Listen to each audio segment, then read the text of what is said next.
Olá, meus queridos irmãos e minhas queridas irmãs, bom dia! Hoje é terça-feira, dia 19 de julho, e nós vamos estudar mais uma vez a Palavra de Deus. Louvado seja Deus por isso, não é? Bom, o título da lição de terça-feira é As Últimas Palavras de Jesus. E antes de nós vermos quais foram essas palavras, vamos orar a Deus e pedir que Ele se faça presente conosco? Oremos.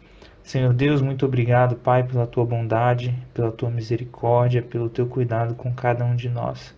Obrigado porque o Senhor nos dá, mais uma vez, a oportunidade de aprendermos de Ti, aprendermos da Tua palavra, aprendermos da Tua vontade para a nossa vida. E nesse momento suplicamos o perdão dos nossos pecados. Suplicamos, Senhor, o derramamento do Teu Espírito Santo nas nossas vidas e que Ele nos transforme, que Ele nos limpe, que Ele nos lave e que Ele nos faça brilhar por Ti, Pai. Que Ele nos faça refletir a Tua face para as outras pessoas. Suplicamos, Senhor, que o Senhor nos auxilie no estudo, que Ele venha nos ensinar agora também, o Teu Espírito Santo. Tudo isso nós te pedimos e te agradecemos em nome de Jesus. Amém. Bom, queridos irmãos e queridas irmãs, a lição traz o seguinte para nós. Jesus estava em Jerusalém, prestes a morrer. Segundo o Evangelho de Mateus, o Mestre passou seus últimos momentos antes da Páscoa contando parábolas a seus discípulos, incluindo as parábolas sobre as 10 virgens e sobre as ovelhas e os cabritos. Quantos de vocês aí já ouviram falar dessas parábolas, queridos irmãos e queridas irmãs? Nós vamos ver um pouquinho elas aqui hoje, hein? Olha só, a lição continua dizendo: essas histórias se relacionam com a maneira pela qual devemos viver enquanto esperamos a volta de Cristo. Daí sua relevância para o presente, com os sinais de seu breve retorno ao nosso redor. Na parábola das 10 virgens, que está em Mateus capítulo 25, do verso 1 até o verso 12, muitos comentaristas indicam que o óleo é um símbolo do Espírito Santo. Ellen G. White concordou com esse ponto de vista, mas também acrescentou que esse óleo simboliza o caráter, algo que ninguém pode adquirir por nós. Bom, vamos meditar um pouquinho nessas parábolas aqui. A primeira é a parábola das 10 virgens. E ela está, como a lição disse, em Mateus capítulo 25, do verso 1 até o verso 12. A lição fala o seguinte: leia a parábola. Em que aspectos o sentido da história muda, dependendo se você considera o óleo um símbolo do Espírito Santo ou um símbolo do caráter? E quais são as implicações de cada percepção? Então, vamos ler aqui a parábola. Pensem, o óleo pode ser um símbolo do Espírito Santo ou pode ser um símbolo do caráter. E o que talvez isso vai mudar? Vamos ler? Em Mateus capítulo 25, a partir do verso 1, está escrito: então, o reino dos céus será semelhante a 10 virgens, que tomando as suas lâmpadas, saíram a encontrar-se com o noivo. 5 dentre elas eram nécias e 5 prudentes. As nécias, ao tomarem as suas lâmpadas, não levaram azeite consigo. Algumas traduções trazem, em vez de nécias, trazem como loucas. O título, a característica dessas virgens aqui, né? Então, algumas não levaram azeite consigo. 5 delas, as outras 5 levaram. Verso 4. No entanto, as prudentes, além das lâmpadas, levaram azeite nas vasilhas. E, tardando o noivo, foram todas tomadas de sono e adormeceram. Mas, à meia-noite, ouviu-se um grito: eis o noivo! Saí ao seu encontro! Então se levantaram todas aquelas virgens e prepararam as suas lâmpadas. E as nécias disseram às prudentes: dai-nos do vosso azeite, porque as nossas lâmpadas estão se apagando. Mas as prudentes responderam: não, para que não nos falte a nós e a vós outras. Ide antes aos que o vendem e comprai-o. E saindo elas para comprar, chegou o noivo. E as que estavam apercebidas entraram com ele para as bodas, e fechou-se a porta. Mais tarde chegaram as virgens nécias, clamando: Senhor, Senhor, abre-nos a porta. Mas ele respondeu: Em verdade vos digo que não vos conheço. E eu vou ler também o verso 13. Vigiai, pois, porque não sabeis o dia nem a hora. Não sabemos o dia nem a hora da volta de Cristo, mas essa parábola traz lições importantes para nós a respeito da nossa preparação, como a lição falou, como devemos viver antes da volta de Cristo. E vocês chegaram a fazer alguma aplicação aqui sobre o azeite ser o Espírito Santo, o azeite ser o caráter? Será que o Espírito Santo pode ser transferido de uma pessoa para outra? Será que o caráter pode ser transferido de uma pessoa para outra? O que o Espírito Santo tem a ver? O azeite ele era o combustível para as lâmpadas. E a lâmpada, segundo a própria palavra de Deus, é o quê? A palavra. Parece até redundante, não é? Mas em Salmos, capítulo 119, verso 105, está escrito: Lâmpada para os meus pés é a tua palavra, e luz para o meu caminho. A palavra, então, é essa lâmpada. Mas será que termos a palavra de Deus sem o Espírito Santo adianta alguma coisa? Não. O Espírito Santo faz com que essa palavra seja eficaz, que ela de fato ilumine a nossa vida e que nós possamos andar no caminho ali.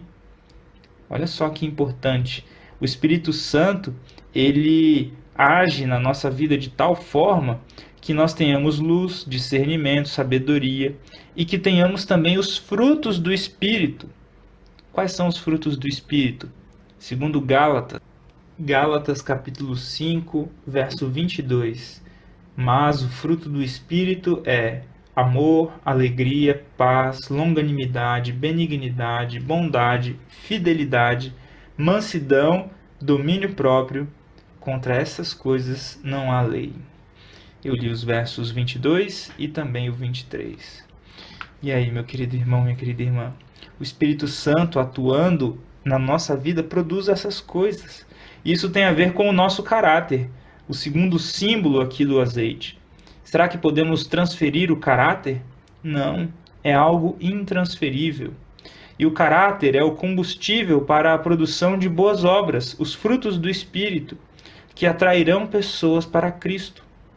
Eu aconselho vocês a lerem o livro Parábolas de Jesus, capítulo 29, é o último capítulo, e ele tem como título A Recompensa Merecida. Ele é um capítulo que vai falar sobre essa parábola das 10 virgens. Recomendo fortemente essa leitura, querido irmão, querida irmã. E aí, agora, a lição ela vai passar por uma outra parábola. Ela vai falar sobre a parábola dos cabritos e das ovelhas. E ela diz o seguinte aqui, a lição, né? Leia a parábola das ovelhas e dos cabritos em Mateus, capítulo 25, do verso 31 ao 46. Quais são os critérios utilizados na separação deles? Então, vamos lá ler Mateus, capítulo 25, a partir do verso 31, onde está escrito: Quando vier o Filho do Homem na sua majestade e todos os anjos com ele, então se assentará no trono da sua glória, e todas as nações serão reunidas em sua presença. E ele separará uns dos outros, como o pastor separa dos cabritos as ovelhas. E porá as ovelhas à sua direita, mas os cabritos à esquerda. Então dirá o rei aos que estiverem à sua direita: Vinde, benditos de meu Pai, entrai na posse do reino que vos está preparado desde a fundação do mundo.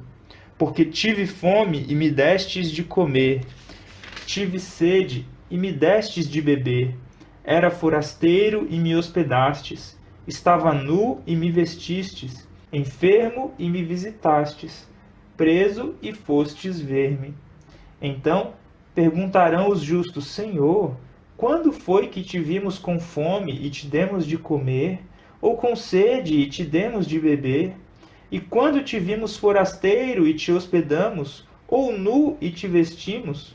E quando te vimos enfermo ou preso e te fomos visitar? O rei respondendo lhes dirá: em verdade vos afirmo que sempre que o fizestes a um destes meus pequeninos irmãos, a mim o fizestes. Então o rei dirá também aos que estiverem à sua esquerda: apartai-vos de mim, malditos, para o fogo eterno, preparado para o diabo e seus anjos. Porque tive fome e não me destes de comer, tive sede e não me destes de beber. Sendo forasteiro, não me hospedastes, estando nu, não me vestistes, achando-me enfermo e preso, não fostes ver-me. E eles lhe perguntarão: Senhor, quando foi que te vimos com fome, com sede, forasteiro, nu, enfermo ou preso, e não te assistimos? Então lhes responderá: em verdade vos digo que, sempre que o deixastes de fazer a um destes mais pequeninos, a mim o deixastes de fazer. E irão estes para o castigo eterno, porém os justos para a vida eterna. Vejam só, meus queridos irmãos e queridas irmãs, o que Jesus nos revela aqui nessa parábola. Quais são os critérios utilizados na separação? Eu arriscaria dizer que são os frutos do Espírito manifestados na vida. Pessoas que precisam de assistência, pessoas que precisam de ajuda, foram assistidas aqui por pessoas que estavam fazendo isso não para receber mérito algum, não para que elas fossem vistas, não para que elas comprassem um lugar no céu, mas foram feitos por amor, porque o fruto do Espírito é o amor. E as outras pessoas que não fizeram essas coisas, não fizeram porque não amaram aqueles pequeninos, não é?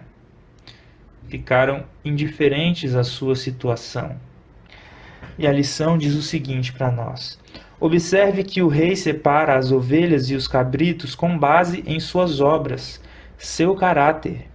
Embora Jesus não ensinasse a salvação pelas obras, percebemos a importância do desenvolvimento do caráter no plano da salvação e como os salvos por Cristo refletirão essa salvação através de sua vida e de seu caráter.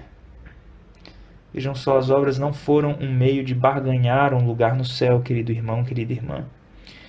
Existem pessoas que, infelizmente, tratam as obras dessa maneira, não é? Vou fazer isso, vou fazer aquilo para que eu consiga uma determinada bênção. Mas não, essa não é a motivação para as obras. E a lição vai finalizar trazendo uma reflexão para nós. Afirma-se que caráter é o que a pessoa faz quando ninguém a está observando. Você concorda com isso, meu querido irmão, minha querida irmã? E a lição continua: que tipo de pessoa é você quando ninguém lhe observa? O que essa resposta lhe diz sobre as mudanças que precisa fazer? E aí, meu querido irmão, minha querida irmã, essa é uma reflexão muito pessoal. Então, que vocês possam refletir. E agora nós vamos para os textos do Espírito de Profecia.